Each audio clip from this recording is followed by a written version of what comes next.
Good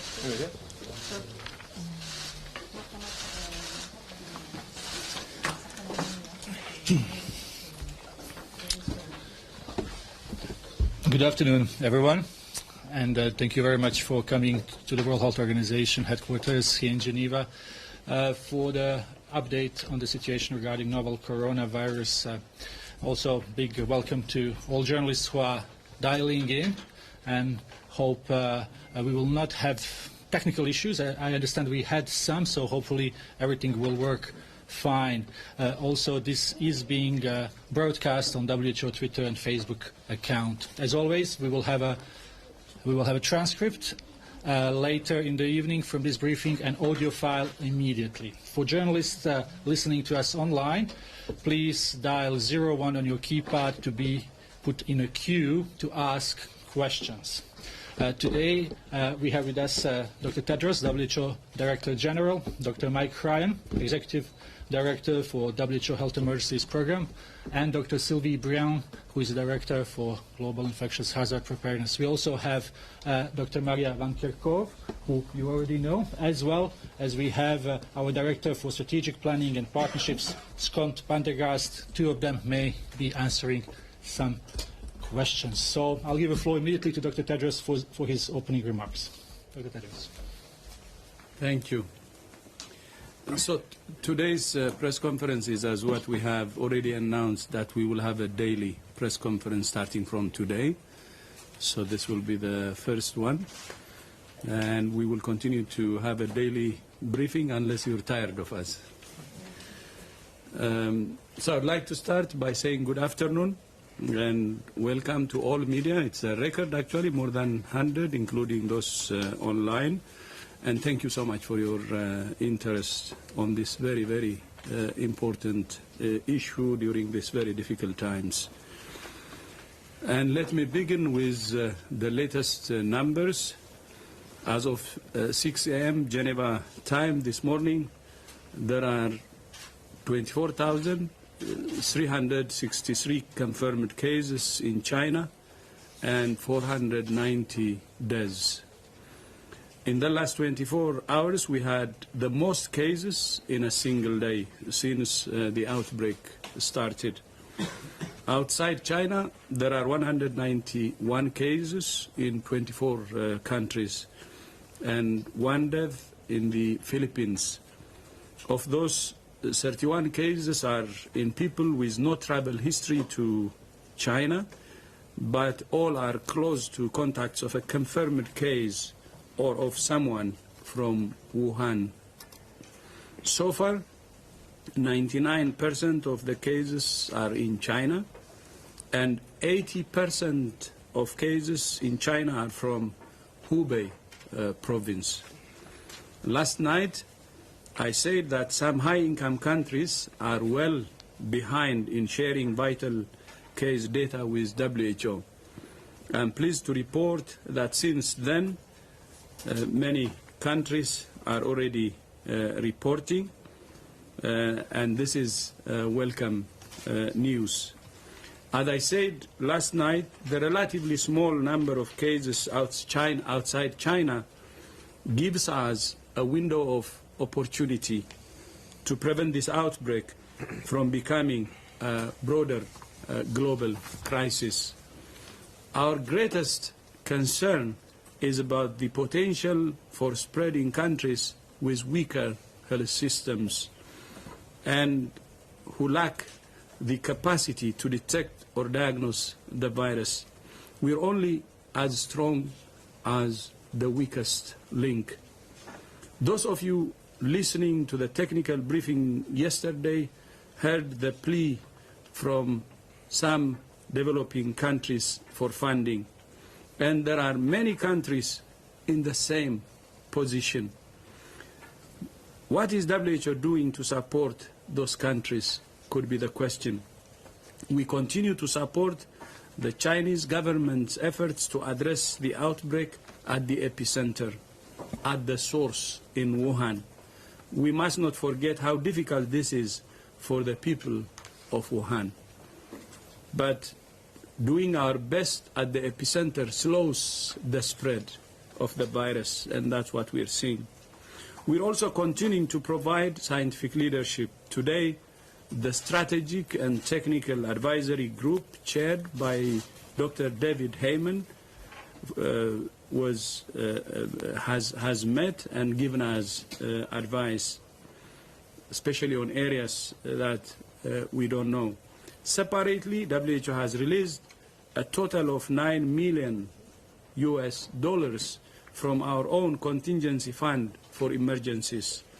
WHO is sending 500,000 masks, more than 350,000 pairs of gloves, 40,000 respirators, and almost 18,000 isolation gowns from our warehouses in Dubai and Accra to 24 countries. And we will add more countries.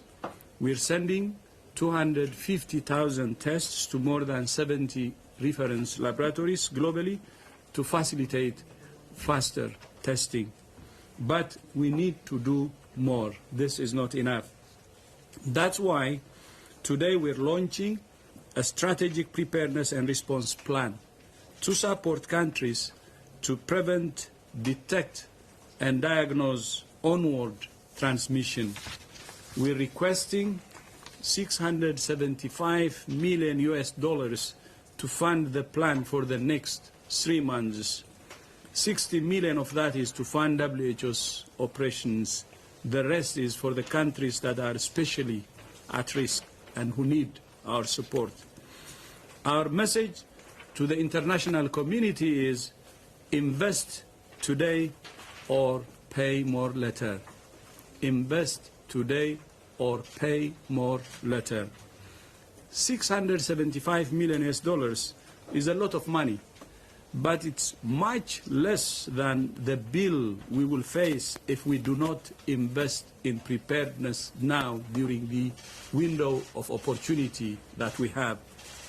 Once again, we cannot defeat this outbreak without solidarity, political solidarity, technical solidarity, and financial solidarity.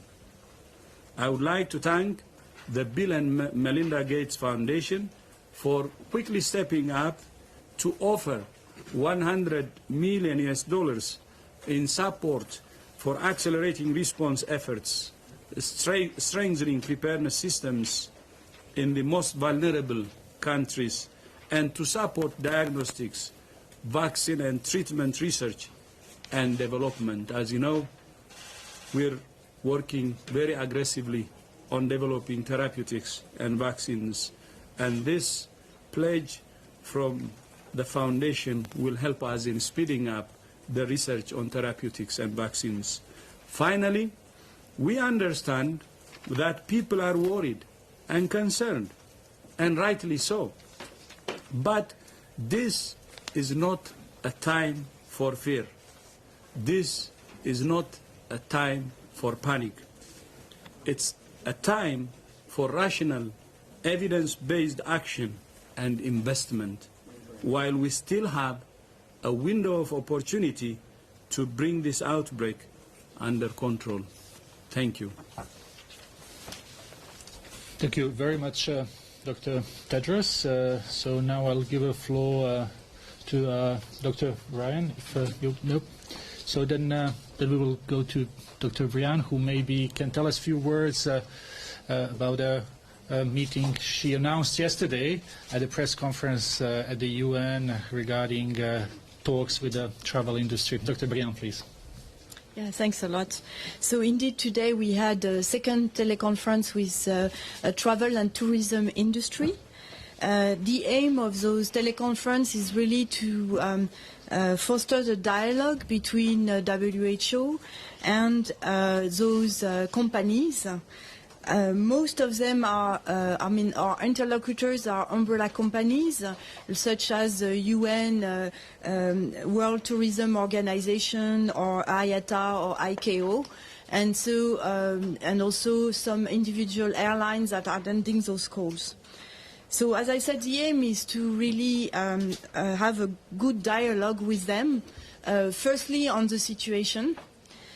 Secondly, on the risk, how they perceive the risk but also we can then comment on what is the risk and the evidence we have on the risk and the disease. And we discuss also the measures that are put in place, whether these measures are for their customers or the measure for their own employees. So today, the discussion was really to understand what challenges they are facing currently after the announcement of the public health emergency of international concerns, and how we can help them to face this new situation. So what they express as a concern is the fact that the situation in the world is diverse, and of course the epicenter remain in China, but some countries have imported cases, and therefore they have observed a diversity in the implementation of the IHR recommendations. And so we have discussed these different modalities they have been facing, and we are continuing the dialogue to see how we can reduce the inconsistencies that are currently seen. And very concretely, it means, for instance, that certain companies, they have to make different announcements to their passengers on board depending on where the flight is going. And so for them, it's complicated to have different messages depending on the destination. So we are working with them to see how we can reduce those inconsistencies, but also help them to be aware of the evolving situation so that we can have a better collaborative action in the coming days. Thank you. Thank you very much, Dr. Briand. And just before we go to questions, I hear from some journalists online that the sound may not be the best, so I apologize for that. You may wish also to follow us on Twitter and WHO account where we have a live stream. For journalists online, please type 01 on your keypad and you will be put in a queue for questions. So now we will start here in a room, and I see Jamie, John, and then we have a lady there with the 3 questions from the room. Please, Jamie. Is there a microphone? Yes. Should I just yell it? Yeah. Hello, Dr. Tedros. Thank you for meeting with us again. I have 2 questions. The United Kingdom and some other countries, about a half dozen, have recommended that all its nationals leave China. This directly contradicts the WHO's current recommendations.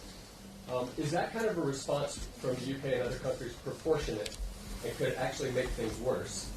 And then my second question just has to do with a comments by John McKenzie, a member of your EC today in the FT, who said that China's response to the outbreak in its early stages was, quote, reprehensible, and that they were hiding cases while there were political meetings in Wuhan. Could you comment on both of those? Before that, thank you, Jamie. Before that, I will just repeat the question for journalists online because we don't have a mic here. So the first question was about the measures introduced by some countries and advice given by the UK government to the nationals to leave the country. To leave China, sorry, and the second question was about the comments that have been made by one of the members of the EC committee regarding China response. So I will see who would like to take this question. I can have a stab at the first question. Yes, certainly, as the DG has said, at this moment in time, we need to have calm, well thought out public health measures that protect individuals' health. And I think each country is making assessments based on their own individual risk assessments to their citizens around this event. However, certainly a situation where many individuals are potentially leaving the country, we don't believe those individuals are necessarily at the highest risk. but it's certainly an unplanned measure like that needs to be accompanied with the necessary screening and the necessary public health measures to ensure that. So the issue here is the balance between the measure to protect citizens and the balance of the public health risk protection to protect other citizens, and each country has to make that balance themselves. But we will keep it. We are monitoring all public health measures, and we've been doing a systematic review over the last 48 hours of all measures taken by all member states, and we will be sharing our assessment of those measures with member states and sharing with other member states exactly what everybody else has been doing, and try and bring some cohesion and order to that process in the coming days. Yeah, thank you. And to that, I would also add that, considering China as if the problem is the same in all provinces could be wrong, and it's wrong. For instance, 80%, I have said it from here, cases in China are from Hubei province. So that blanket, approach may not help. And that's why Mike is saying, let's make it evidence-based. And we encourage all countries to make their decisions based on evidence, not just a blanket coverage. Because even in China, there are provinces with very few cases, like other countries in the neighborhood or beyond. So I think that is very important to consider. On the second one,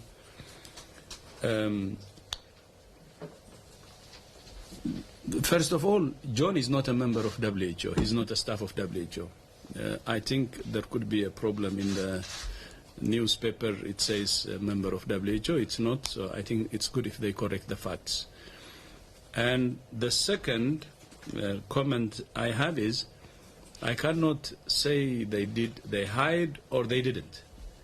But if you see some of the information we have, the number of cases outside China are very small.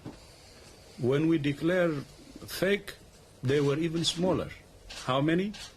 98 cases. And when we were discussing about calling the emergency committee, there were 68 cases. If something was hidden, then you would expect more cases to be actually exported from China to the rest of the world, if it was hidden. Because China is the most connected. I know one airline has like 17 or 18 flights a day. And imagine how the world is really interconnected.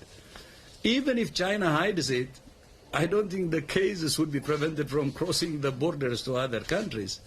So it really defeats the logic.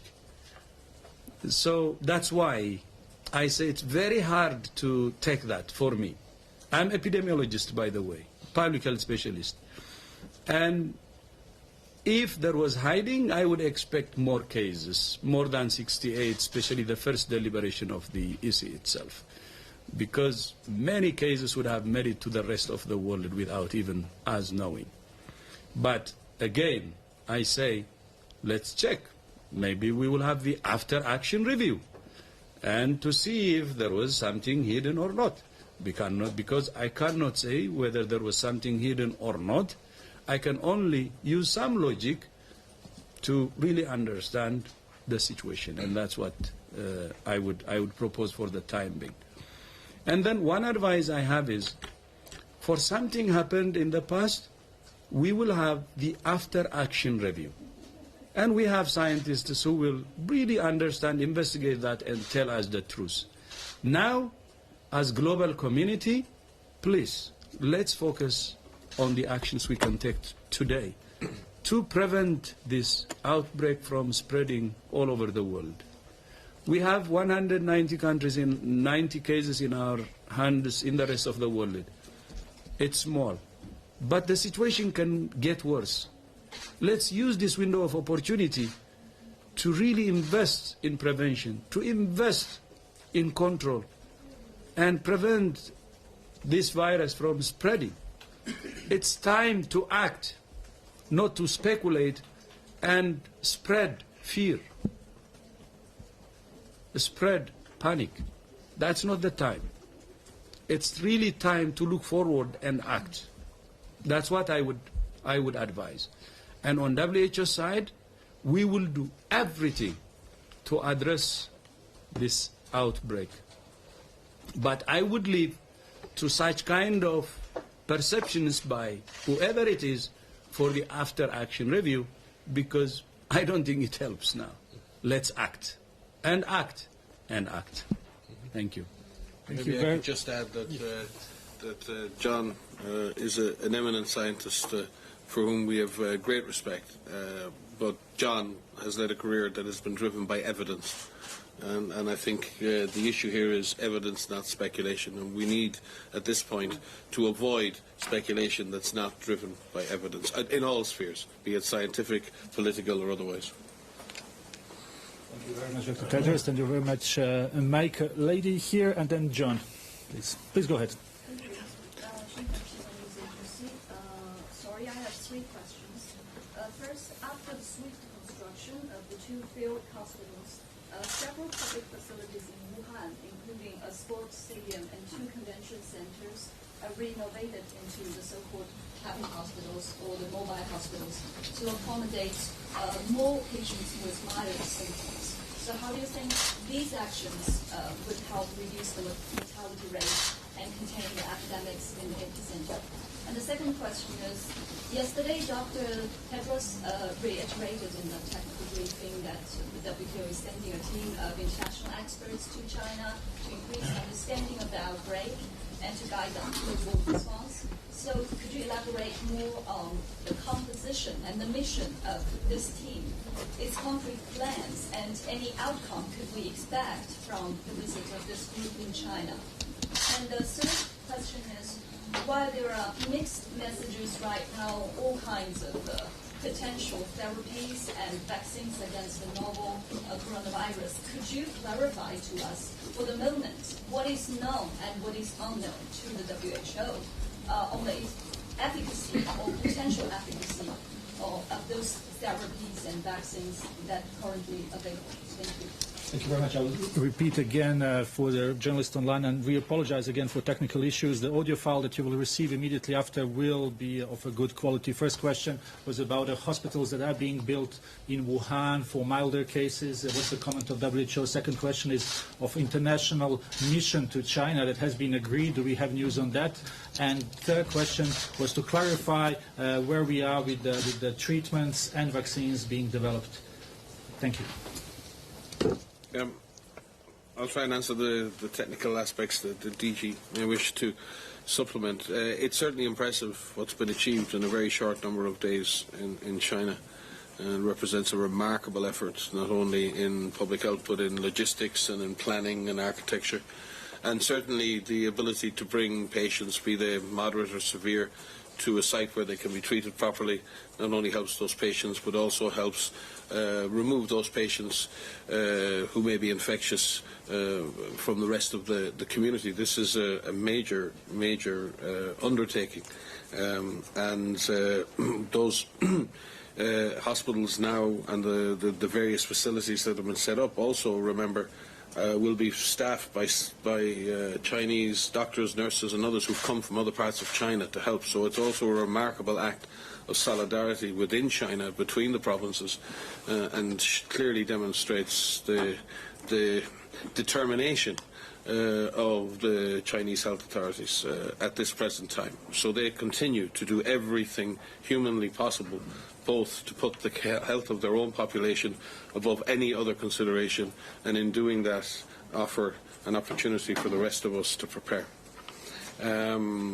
The international team, we've been engaging very closely with Chinese authorities, and we have agreement in principle for the team. We're now working on the final composition of that team. I won't speak to the exact membership of the team as we're still making arrangements for that, but I can assure you that this is a multinational team made up of global experts from the north and south, from the east and west, who will cover areas from clinical management to virology to vaccine drug development, ecologic investigation, animal health, epidemiology, public health, and risk communication.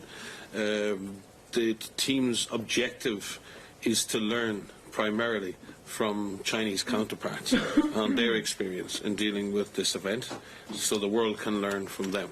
There is also a huge opportunity for collaboration, for sharing of ideas, in order to shape studies in China and studies abroad, so we can have a coherent and evidence-based approach. So it would be silly to suggest that a small international team by itself can in any way do more than learn from China and offer whatever brain power it can to our Chinese colleagues, who at this stage must be very tired. And I think this is an act, as the DG said before, not only as an act of science, this is an act of solidarity on behalf of the global community, to share the burden with and share ideas with our colleagues in China. The last question was on therapeutics. Yes, there are no proven effective therapeutics for novel coronavirus. But what we have seen in previous epidemics associated with coronavirus, and we see in this event, that a high standard of care in providing intensive care, especially respiratory support and support to other organs, is very important. This epidemic, and if you look at the age and sex distribution, is predominantly causing severe disease and death in older patients, many of whom have underlying conditions.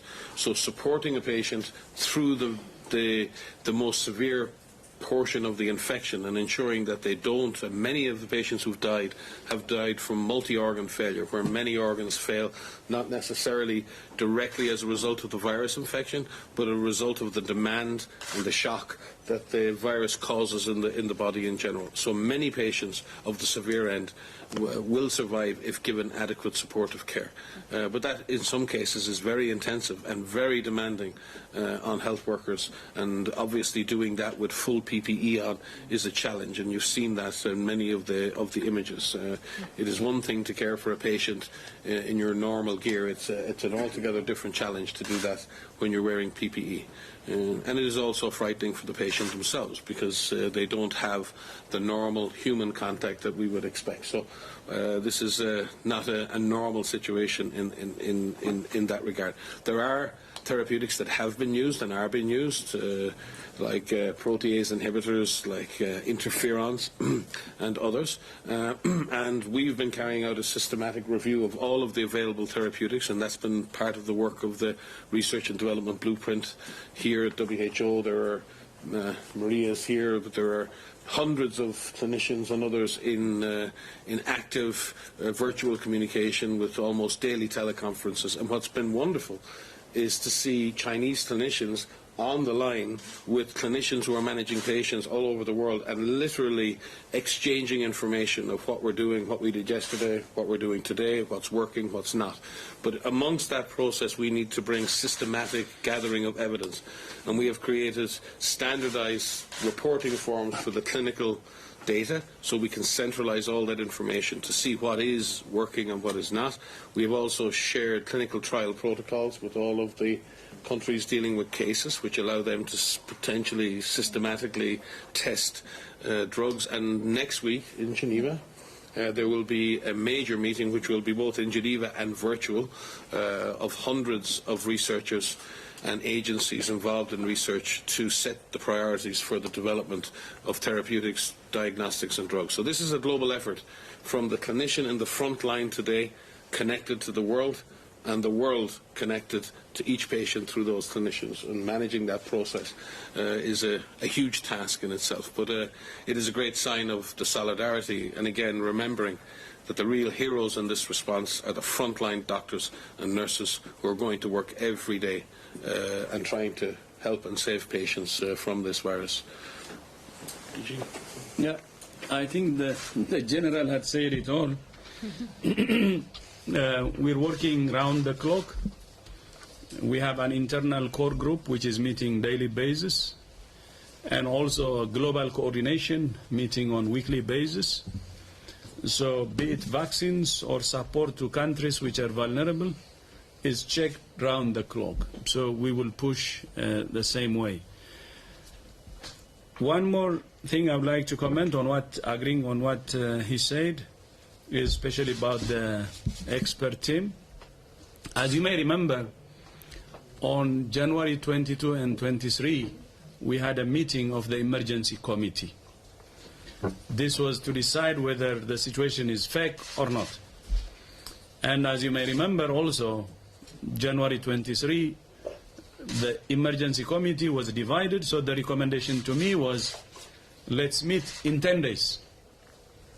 So I accepted that recommendation and immediately flew to China to discuss, to use that window until the next meeting of the emergency committee. And our discussion was very frank and very candid, and there were 3 outcomes. One, on the strategy, meaning alignment on the strategy. And we have agreed with the Chinese government to focus on the epicenter, to really take serious measures at the source, protecting the Chinese people and protecting the rest of the world. That is the most important part of the travel, which is aligning on the strategy. And full commitment from China. The second was sending experts. And the third thing we agreed was on sharing data and sharing information, because that's the beginning of solidarity. And all that is taken care of, and the team of experts, we believe, will be leaving very, very soon. But one thing I would like to underline here is the constant engagement of countries is very important. And now we are talking to ministers, and I have spoken to most of them who have reported cases. And the reason being to align on strategies, to align on sharing of information, and to align on other issues like using joint experts to understand the situation. So we will move that way, and the use of experts is not just specific to China, and this is part of the global coordination that each and every country, whether they have reported cases or not, should be applied for. And we're increasing the speed, we're increasing the scale, and we're trying to use the window of opportunity we have to the maximum. And that's what we're asking the international community also, to use the window of opportunity we have now. And many countries have already triggered their operation centers, and we will support them in any way possible. Thank you very much. We will take one question. That's from John Zaracostas here, and then we will go online to some journalists. John, please wait for the mic so I don't have to repeat the question.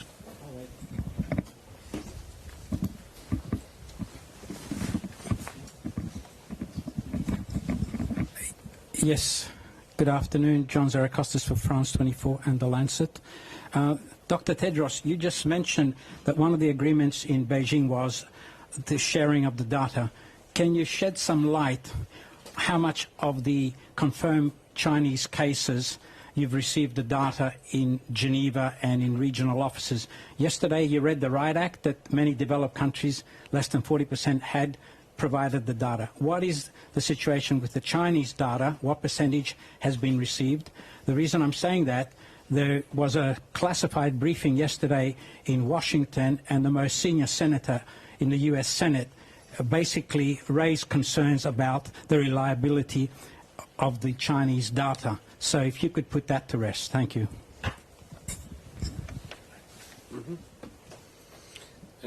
Thanks, John. You are correct in terms of the the number of countries currently of the 24 who we've received comprehensive data from is improving, but it's certainly not complete. And the Director General spoke with the Ministers of Health of all of those countries and actually sent a circular to every Minister of Health in the world, specifically reminding them of the responsibilities to share this data on a regular, if not daily, basis.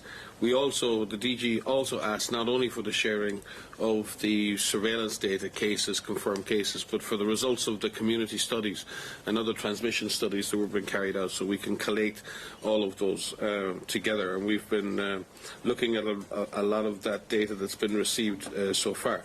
The Chinese authorities continue to share with us daily numbers.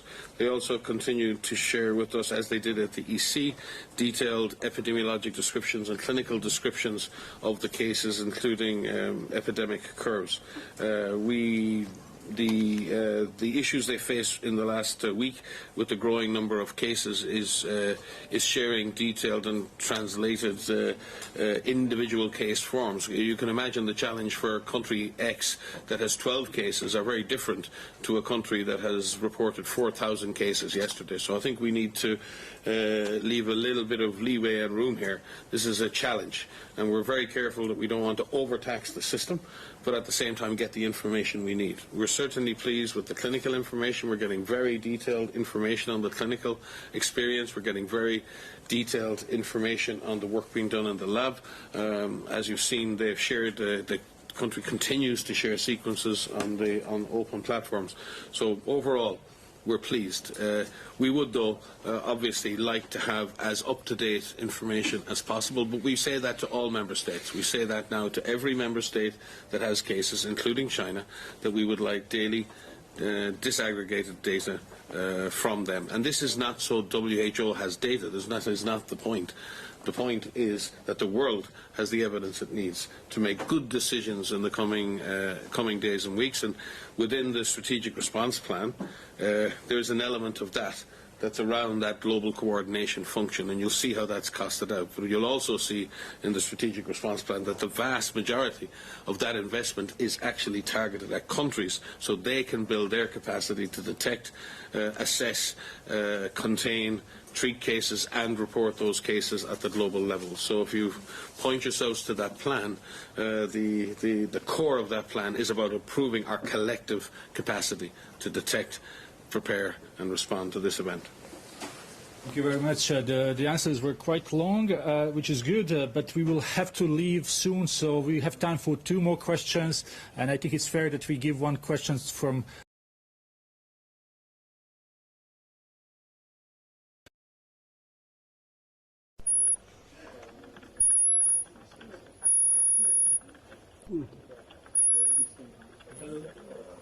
Can we hear Nurit from NPR?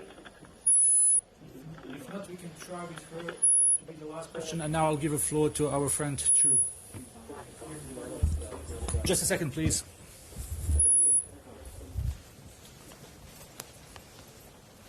Thank you. Thank you. I have 2 questions. I'm Liu from China's Xinhua News Agency. First one is specific for Dr. Michael Ryan. There are reports about U.S. drug companies. They're sending their anti-HIV drugs to China. Actually, the drugs have already arrived in China yesterday. 2 companies. One is Johnson & Johnson. The other one is AbbVie. The question is, how come these 2 anti-HIV drugs has anything to do with this coronavirus from the technical point of view? And the second question is, also there are reports that because of the shortage of not only the PPE, as you call it, but also the diagnostic testing equipment at the epicenter in Hubei, actually in Wuhan city, there are death cases. People are dying even before they are diagnosed as confirmed cases. They're not even suspects, and because of the limitation of the hospitals and the medical resources, they are not admitted to those hospitals. And the question is, how does the WHO have to say with that?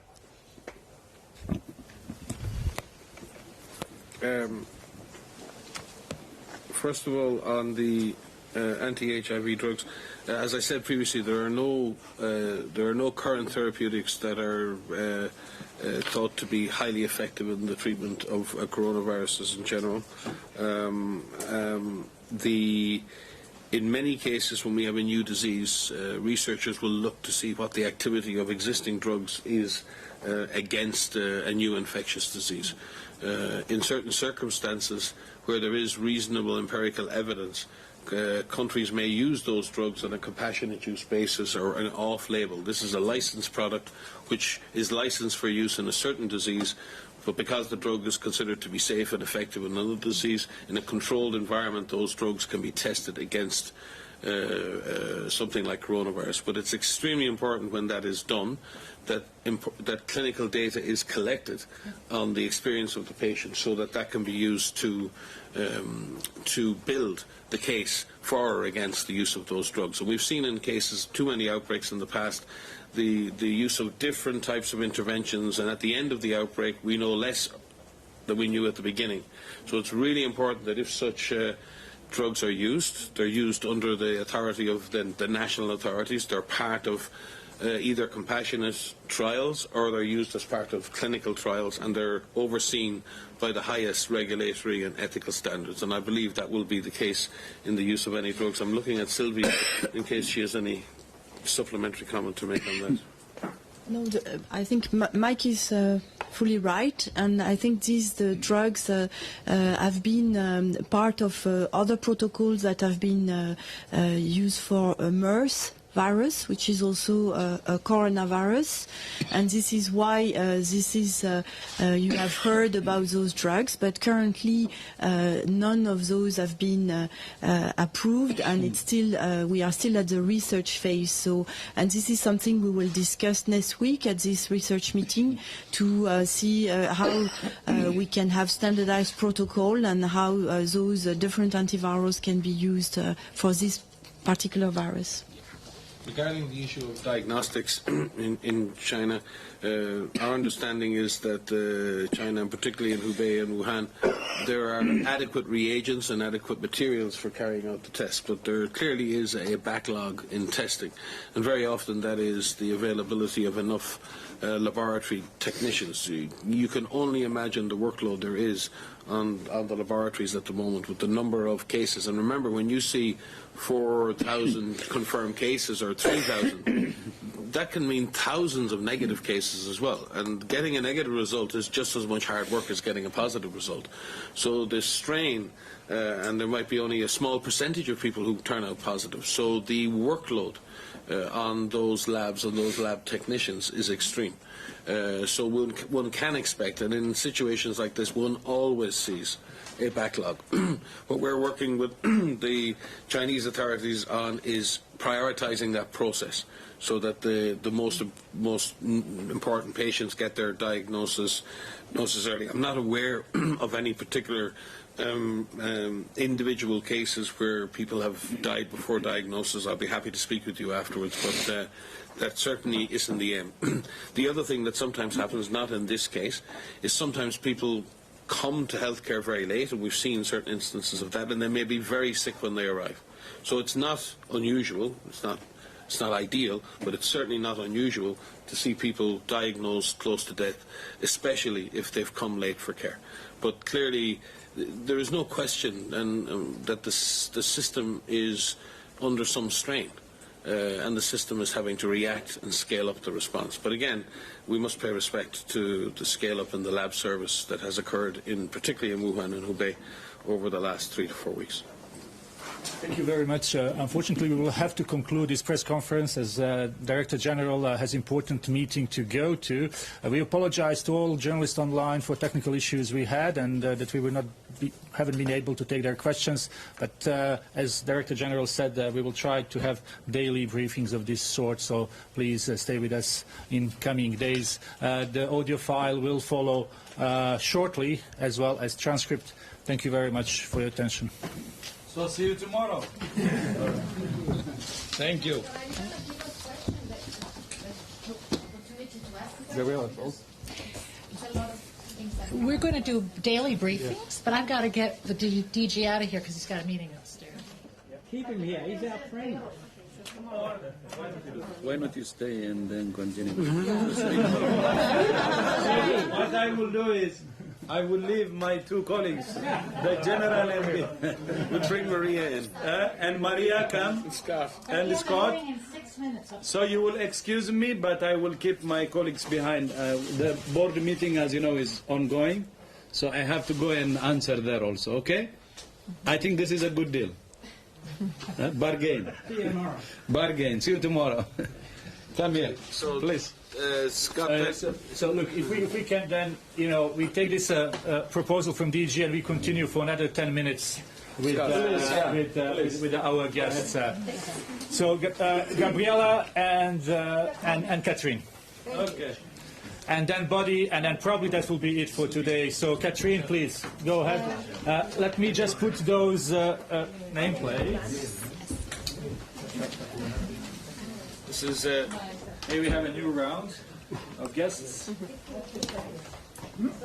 just the team for the second half, is it? Okay, Gabriela, please, go ahead. Microphone, hang on. Yes. So, Catherine. The two of you, whatever. hi. Hello. Catherine Fiancambokonga for France 24. Two questions. The first one is regarding next week meeting of researchers and agencies. If you could elaborate a little bit on that. When is it going to take place? Who is invited? Who is going to meet? What is on the agenda? And also, if you could also say a bit more about how you plan or you are helping developing countries. Yesterday, I listened to the technical meeting, and different countries asked questions, among them Sudan. And I would like to know, they're quite prepared, but they say that they had a small gap of 2 million. So how can you help the countries like Sudan or other countries that don't have a weak health system? Thank you.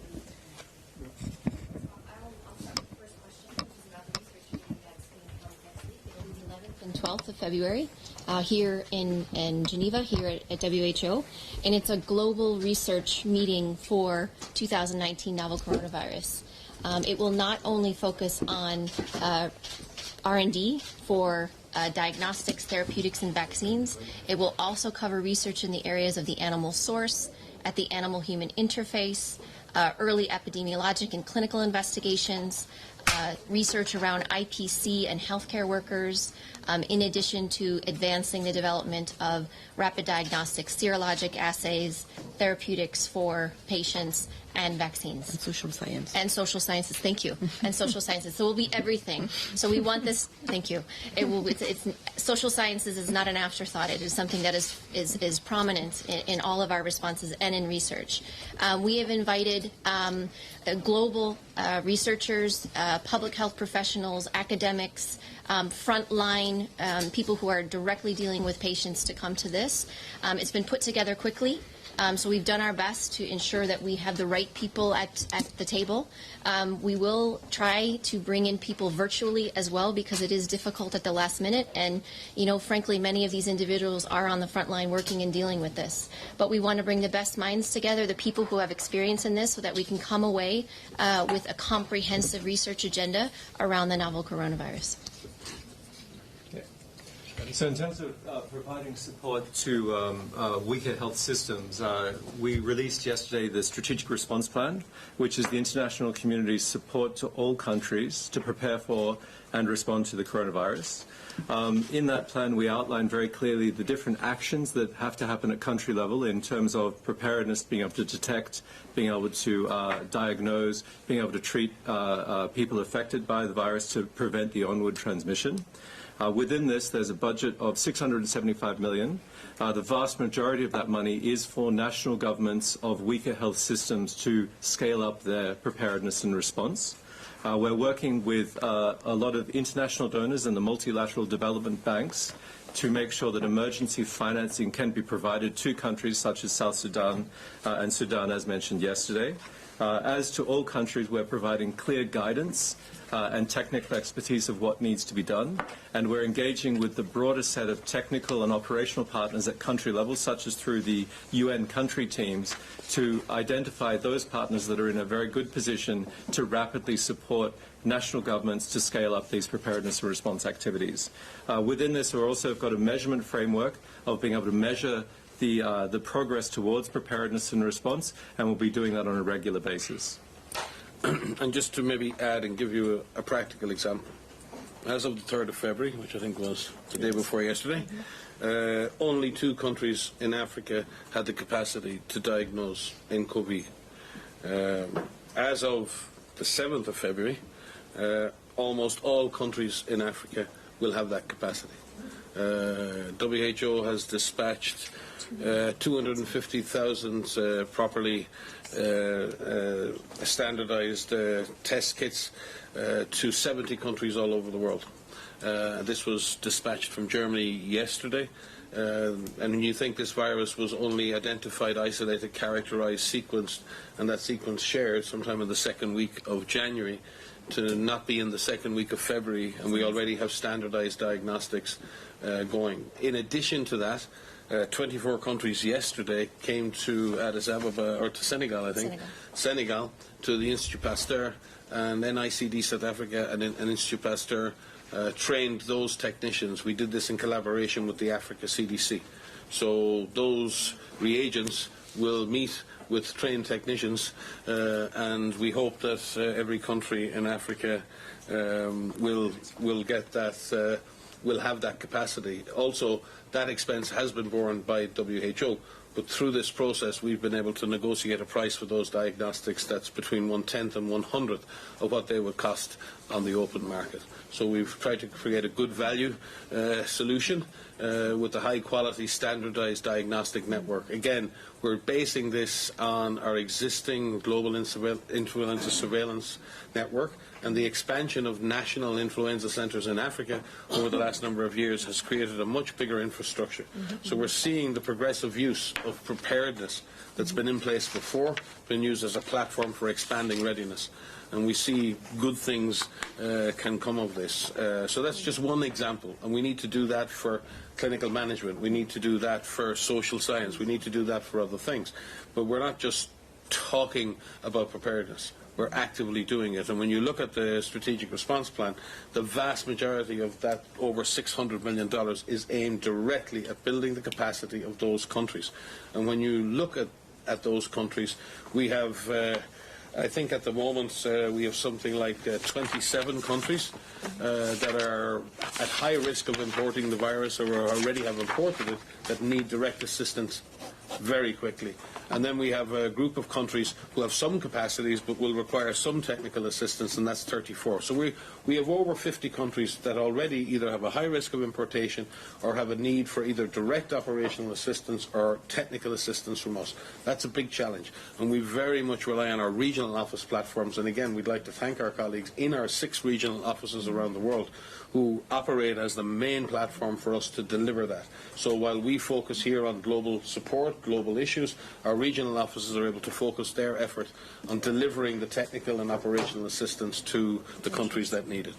Just what is the price of one test, please, Mike? Oh, we'll have to get back to you. We'll have to go. Yeah, we'll get back to you on the actual price. So what is the normal price of a test? We're benchmarking that against other tests that are available in kits. We'll come back to you with the exact price. I don't have it here with me. Okay, and how many countries in Africa? 24 will be delivered. That need help? Oh. Well, it depends whether you're saying in our African region or on the African continent, but... Africa region? 20 countries. 20. Yeah. 20. Yeah, 20. I would say, in terms of targeting countries, as Mike said, there's probably about 60 countries globally which we think are of weaker health system that really are at high risk of imported cases. And this, when the DG says the times to act now and the window of opportunities now, this is really getting this basic support package to these countries now. Within Africa, that's probably around about 25 countries. Okay, so we'll take one more question. Buddy, please. And Gabriela, I thought you want. Okay, go ahead, please. Yeah. The same question was for Latin America. You can talk about Latin America. Yes, thank you so much. Gabriela Sotomayor, Mexico, Proceso. If you can talk about preparation and everything, same question as Africa, but from Latin America. Thank you. We'll come back to it tomorrow with a breakdown by different regions. We've broken them down by geography and by needs. Tomorrow we'll come back with some maps showing you that. But in general, as a general statement, South America and Central America have very strong laboratory networks in general. Because of polio, because of measles, because of other things, they generally have strong public health systems in that sense. So we have more confidence and have less countries that directly need operational assistance. But we will come back. I mean, there are countries that have suffered recent shocks and who may need more assistance. So let us come back to you tomorrow with a more precise. Yeah, for example, Venezuela, for example. Exactly. So let us come back to you tomorrow with some more precision on that, rather than speculating ourselves. We're an evidence-based organisation, as we like to be. So we clearly. Dr.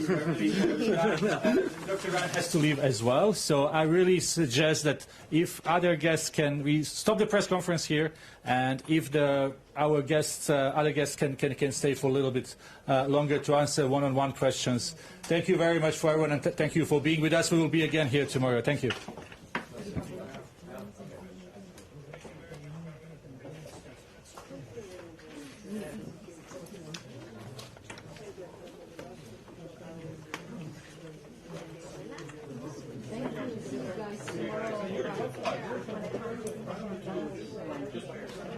No, that's the reason why we don't get the floor.